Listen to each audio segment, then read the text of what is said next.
the final round of the under-9 nationals, and we have Samridh Khare on the right praying before the game. We have Sattwik Swain, who is the leader, a handshake, and he also gets ready for the game and opens the game with 1 e4. Sattwik is the leader of the tournament. He is on 9 out of 10 and he plays the perk, and Sattwik is very surprised because Samridh played an opening which he wasn't expecting. d4 played. Now Samridh is from Madhya Pradesh, Sattwik is from Odisha. Knight comes out to f6, attacking the pawn on e4. This is exactly the opening that Arjun Erigaisi played against Kukesh a few days ago at Norway Chess. And Sattwik goes for knight to c3. He brings out his knight to f3, a very positional line he's playing. And Samridh plays his bishop to g7.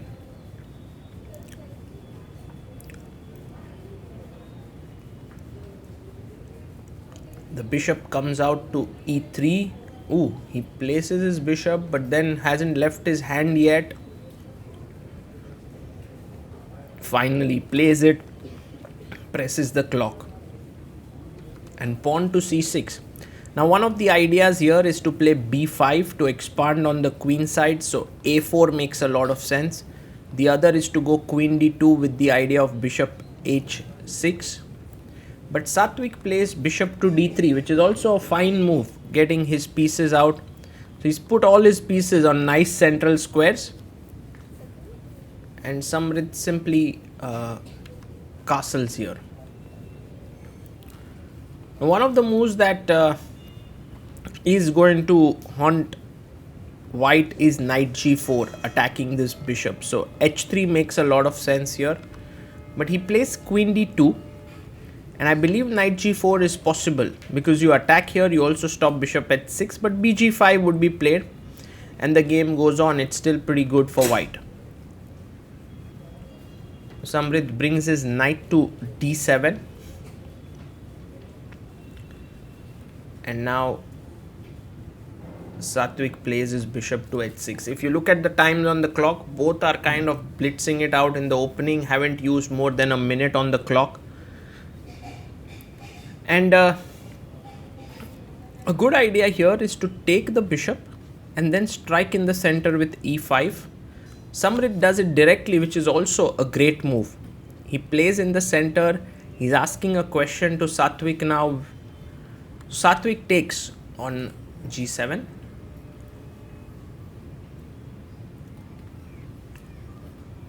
Takes back, king takes g7. And now will be interesting to see. Ooh, he long castles. He long castles here.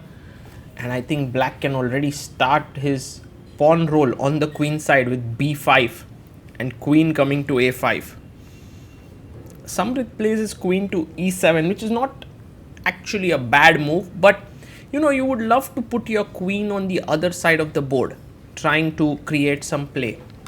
h3 played with the idea of perhaps g4 at some point.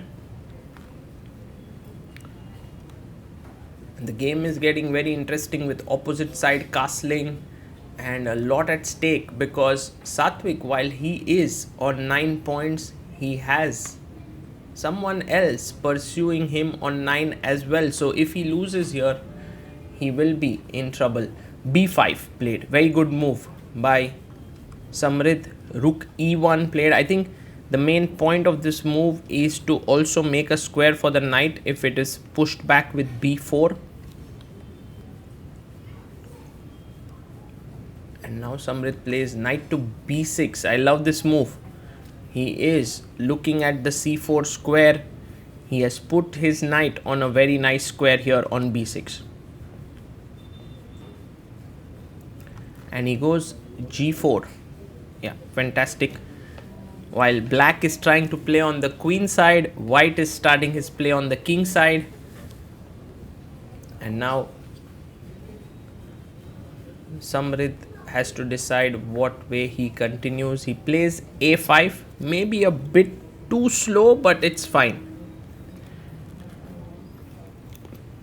And a great maneuver in this position for white is to go knight e2 to g3. And Sattwik actually finds it. Just goes to show how good he is, how talented the boy is. Plays knight to e2.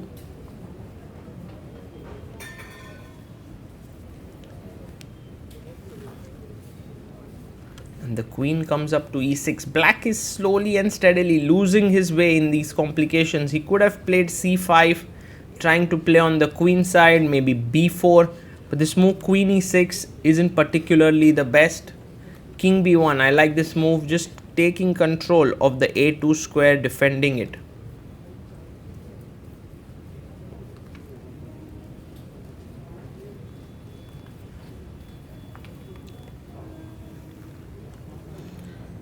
We have pawn to b4 played here. He pushes forward. If he manages to get a4 and b3, that would be great, but not so easy. a4 is met with queen takes b4. Sattwik finds another good move, knight to g3. Adjusts his pawn, and there can often be ideas of knight f5 check, sacrificing a piece, opening up the king completely. Pushes his pawn to c5. And already here, lot of tactics in the air. One of them is knight to f5 check, which can be played. I wonder if Sattwik will be able to find it. He has 57 minutes. He's calculating, but he's not looking at the board. One of the hallmarks of a talented player sometimes. Rook g1 played. Oof. And I guess his point is, if you try to win a pawn here, he wants to jump in with knight to f5 check. So perhaps that's not a great idea, but king h8 might be a safe move. Goes queen e7. Interesting move, because now if you go knight f5, he'll take it back with the bishop, and that's why the queen moved back to e7. And Sattwik takes on c5, queen d takes c5.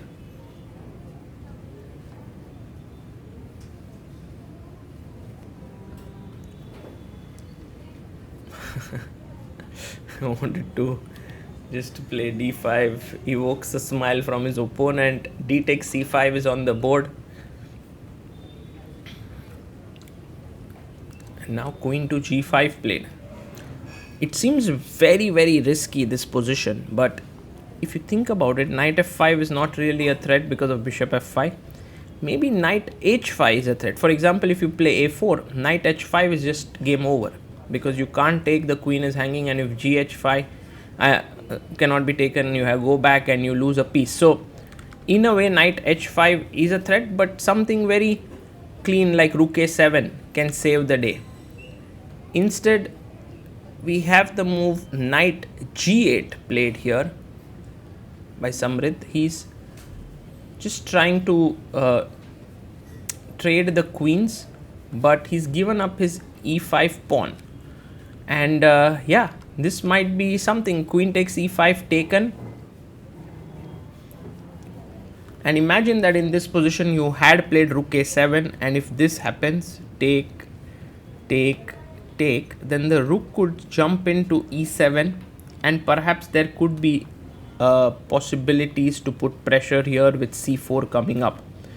But anyway, after knight g8, queen e5, queen takes e5, knight takes e5, now white is in control because there's no c4 coming up, there's no real pressure, and rook e8 I guess can be met with knight c4, just trading off more pieces.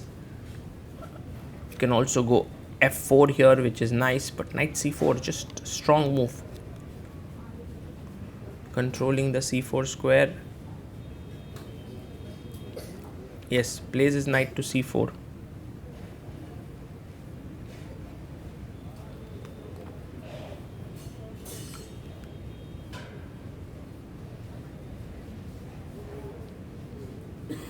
Knight takes on c4.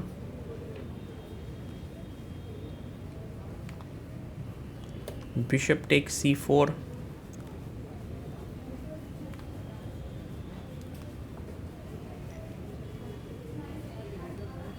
And he brings knight to f6. He plays pawn to f3, just creating this very nice barrier.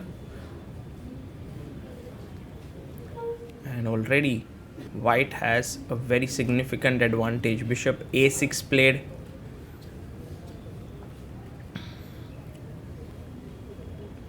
Takes on a6. Would be interesting to see how white now converts this extra pawn. A very good move is to take the open file here. And of course Sattwik plays it. He's very strong. He's very good. He plays rook d1.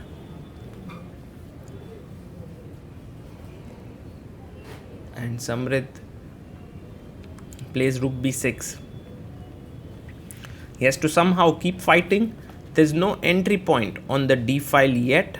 All squares are covered on d5, d6, d7. And so Sattwik goes g5. He pushes the knight away and he's ready to enter into the d7 square. I guess knight h5 is the best move, offering trade. Samridh about to play his knight to h5, but then decides on knight g8. Has he?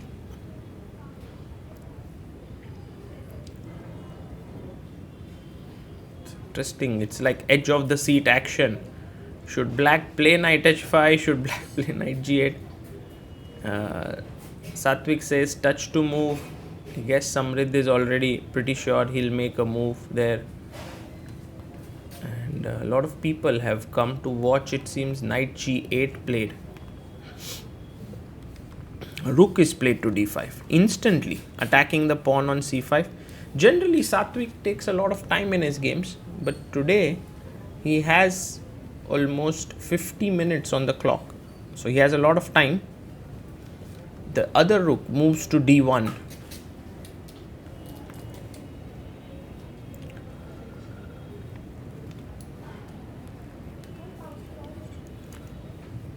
Samridh now decides to push the pawn on a4. His idea is rook a8 and a3.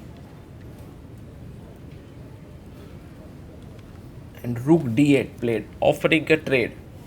I don't know if it helps here that you are trading these pieces, but maybe after take, and something like f6, black could get a lot of play, but white decides to play rook e6, and this is black decides to play rook e6, and this is a mistake because now the back rank is super weak. f4 played, nice move played by Sattwik. He's actually going for the king. He's playing this f5, f6 ideas. h6 played. Maybe there's already f5 coming in. Yes, f5 on the board. And the board, adjoining board, ends in a draw, which means that if Sattwik manages to win this, he will be the champion with clear half point. So all the more reasons for him to fight. Rook e5 played here by Samridh.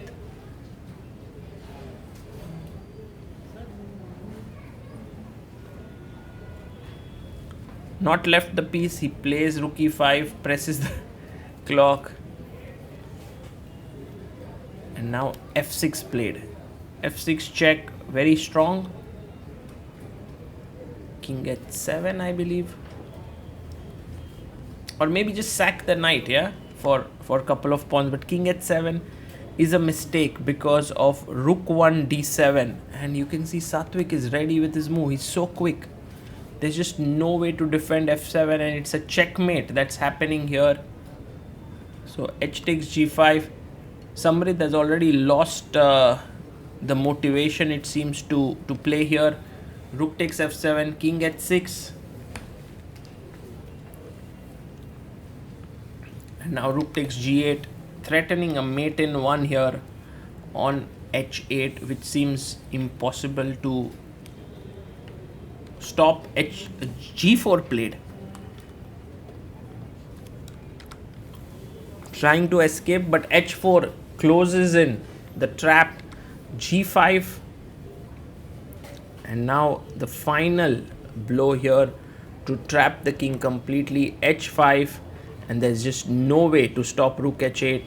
Sattwik has played a very nice game, and this boy who's rated roughly around 1900 or so seems like he is going to become one of the best players in the country. Rook e8 played here, and knight to f5 has been played. I mean, rook g6 was checkmate, but and the clock is stopped. Resignation. Sattwik Swain becomes the under-9 national champion. We now have an interview with the boy as he is congratulated by his friends here, who are very happy that he became the Hi champion. Sattwik, how are you? Yeah, fine. You just won your last game and you are now under-9 national champion. How are your thoughts? Yeah, great. You are feeling great? Yeah, Are you tired now No. after playing 11 rounds? no. You have also been the undefeated in this tournament, right? Yeah. Tell us something about the last game. Yeah, e4, d6, d4, knight f6, pierce defense, knight c3, g6, knight f3. It should be a novelty for him because the main line is bishop e3 and f3 and f4. I play knight f3, bishop g7, bishop e3, and c6. Here I thought he will play short castle, then c6 maybe, but he directly played. Then I played bishop d3, castle, queen d2, and maybe idea is bishop h6, knight bd7, and bishop h6. e5, bishop takes, king takes, and this already white should have an advantage, and because white has exchanged his bad bishop against black's dangerous bishop on g7. So then long castle. I wanted to attack, so queen e7, h3. My idea was g4 because I was thinking h4, but maybe he has h5, and I think I did not have too many attack. So I played the h3, b5, and g4. No, I played rook d1, knight b6, then g4, a5. He is also trying to attack my king side. Knight e2. I wanted to shift this knight here, so I played knight e2. Queen e6. He was attacking a2 pawn. I defended it by playing king b1. b4. Maybe he's trying to exchange this bishop against this bishop by playing this. But I completely ignored it and I played knight g3, c5, and here I played rook e g1. My calculation was, let's say if it takes, I'll play check, king h8, queen h6, rook g8, knight g5. Let's say he goes queen d7, I have knight takes d6. If queen takes, knight f7 is a mate, and so he has no way to maybe defend. So if rook g7, let's say he's trying to defend e5 and white has too many counterplay. So I played rook e g1. He played queen e7. This was also a good defense because if this, he can take with the bishop. So after queen e7, he took, and I went for queen g5, attacking this. And here he made a mistake by playing knight g8. He just has to go rook e8, and it's fine. Maybe I have attack, but black can still defend. Now then knight g8 was possible. Should have played directly because if bishop b5, I have h6 on the board. So it's not that harmonious. So knight g8, and then I just won a pawn. Queen takes, knight takes. Rook e8, knight c4, because when you are materially up, you should exchange pieces. Knight takes, bishop takes. Knight f6 is attacking the pawn. Then f3 defending. Bishop a6. He took. Rook d1 because I thought he will just go with this, so I did not want that, so I just prevented it. Rook d6. This was just random moves. Then g5, knight g8, and rook d5 attacking the c5 pawn. Rook c6 defending. Rook hd1, a4, and then I again trying to exchange, but this is a blunder because f4. This knight is the problem. After f4, h6, f5, this, now this. Then takes, rook takes, king here, takes, g4, here, and it was checkmate and this. So, how was your experience by far of all the players? Was tournament tough for you or it went smoothly as you planned? No, it was very tough because some games I was also losing, so Yeah, starting games was little rough. bit Then, shaky. yeah. Then you got the momentum from the mid, Yeah. right? Like you won this national championship. What was your mindset before the game? Share some thoughts about your mindset. Because the last time I interviewed you, you mentioned that you don't like taking draws, and that what happened in the games.